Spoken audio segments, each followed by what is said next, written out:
The annals of history are often sculpted by the grand narratives of empires, their rise, their zenith, and their eventual decline. Yet, beneath these sweeping tales lie intricate layers of geopolitical maneuvering, vassalage, and the often unseen interdependencies that shape the destinies of nations. Today, we embark on a journey to a pivotal, yet frequently overlooked epoch, the Ilkhanate era, a time when the nascent Ottoman Empire, a name synonymous with power and dominion, found itself in the shadow of a formidable Mongol successor state, the Ilkhanate. This period is not merely a footnote, it is a crucible, where the foundations of one of history's longest-lasting empires were forged. Amidst external pressures and strategic subservience, to fully grasp the significance of this relationship, we must first transport ourselves back to the 13th century. The Mongol tidal wave, unleashed by Genghis Khan, had swept across Asia and Eastern Europe, leaving an indelible mark on the geopolitical landscape. After the death of Mongke Khan in 1259, the vast Mongol Empire fractured into several powerful khanates, each ruling over immense territories. Among these was the Ilkhanate, established by Hulagu Khan, a grandson of Genghis. Its dominion stretched from Anatolia in the west to the Oxus River in the east, encompassing Persia, Iraq, and parts of the Caucasus. Concurrently, in the northwestern fringes of Anatolia, a small Turkic principality known as a beylik was beginning to emerge. This was the domain of Osman the Firm, the progenitor of what would become the Ottoman Empire. The traditional narrative often portrays the early Ottomans as independent, conquering forces relentlessly pushing against the Byzantine Empire. However, historical evidence paints a more nuanced picture, revealing a complex relationship with their powerful Mongol neighbors. The Ilkhanate's shadow loomed large over Anatolia after the Battle of Koseda in 1243, where the Mongol forces decisively defeated the Seljuk Sultanate of Rum. Anatolia effectively became a Mongol protectorate. The once mighty Seljuk state was reduced to a tributary, and its sultans ruled under the suzerainty of the Ilkhans. This profound shift in power dynamics created a vacuum and an opportunity for various Turkic tribes and commanders, like Osman, to carve out their own spheres of influence. However, their autonomy was always contingent upon the goodwill, or at least the non-aggression, of the Ilkhanate. The early Ottoman beylik, situated on the Byzantine frontier, was in a precarious position. While their Ghazi holy warrior ethos drove them to expand at the expense of the Christian Byzantines, they also had to navigate the intricate web of alliances and submissions. Within the Mongol-dominated Anatolia, documents from the period, including those meticulously studied by historians, indicate that Osman and his successors, at least, initially acknowledged the suzerainty of the Ilkhanate. This acknowledgement often took the form of paying tribute, participating in Mongol military campaigns, when commanded, and using the Ilkhanid coinage and official titles. Such acts, though seemingly undermining their independence, were pragmatic necessities for survival and nascent growth. Consider the strategic implications of this vassalage. For the Ilkhanate, the various Turkic beyliks, including the early Ottomans, served as buffer states and auxiliary forces against the Mamluks of Egypt and Syria, their perennial rivals, and also against any potential resurgence of Byzantine power. By keeping these frontier lords under their thumb, the Ilkhans maintained a semblance of order and control over a vast and ethnically diverse territory. For the Ottomans, this relationship, however subordinating, offered a degree of protection.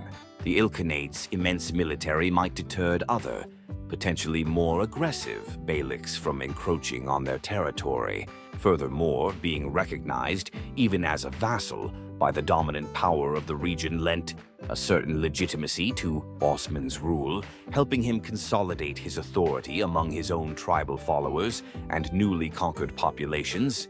The economic ties also underscored this relationship. The Ilkhanate controlled major trade routes and had a sophisticated administrative system for taxation and resource extraction. As a vassal state, the Ottomans would have been integrated, albeit peripherally, into this wider economic network. This integration could have provided access to goods, markets, and even skilled artisans and administrators from the more developed parts of the Ilkhanate. The flow of tribute, while a burden, was also a recognized part of the feudal system of the time, signifying a reciprocal, if unequal, relationship where the overlord offered protection in exchange for loyalty and resources. Yet this period of vassalage was not static. The power dynamics were constantly shifting, as the Ilkhanate itself began to show signs of internal strife and decline. In the early 14th century, the grip it held over its Anatolian dependencies began to loosen. The assassination of Ilkhan Ghazan in 1304 and the subsequent succession struggles weakened the central authority. This gradual weakening provided the perfect opportunity for ambitious frontier lords, like Osman and later Orhan, to assert greater independence.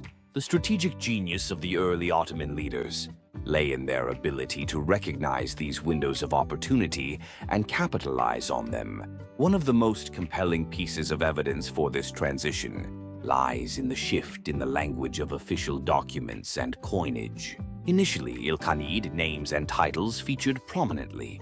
Over time, as the Ilkhanate's power waned, Ottoman coinage began to bear the names of Osman and Orhan, signifying a crucial step towards independent sovereignty. While they might not have openly defied the Ilkhanate, they certainly began to act with a growing degree of autonomy, especially in their expansionist campaigns against Byzantium. The Ilkhanate's decline was protracted, marked by internal feuds, economic instability, and external pressures. The death of Abu Sa'id Bahadur Khan in 1335 without a suitable heir plunged the Ilkhanate into a period known as the Chobanid and Jalayirid interregnum, where various factions vied for control. This fragmentation was the final blow, effectively ending the unified Mongol rule in Persia and Anatolia. For the Ottoman Beylik, this was less a sudden liberation and more a gradual shedding of an overlord's mantle that had become increasingly threadbare. By the mid-14th century, the Ottoman state was no longer merely a vassal. It had transformed into a regional power in its own right, with a burgeoning army, an expanding territory, and a distinct administrative structure.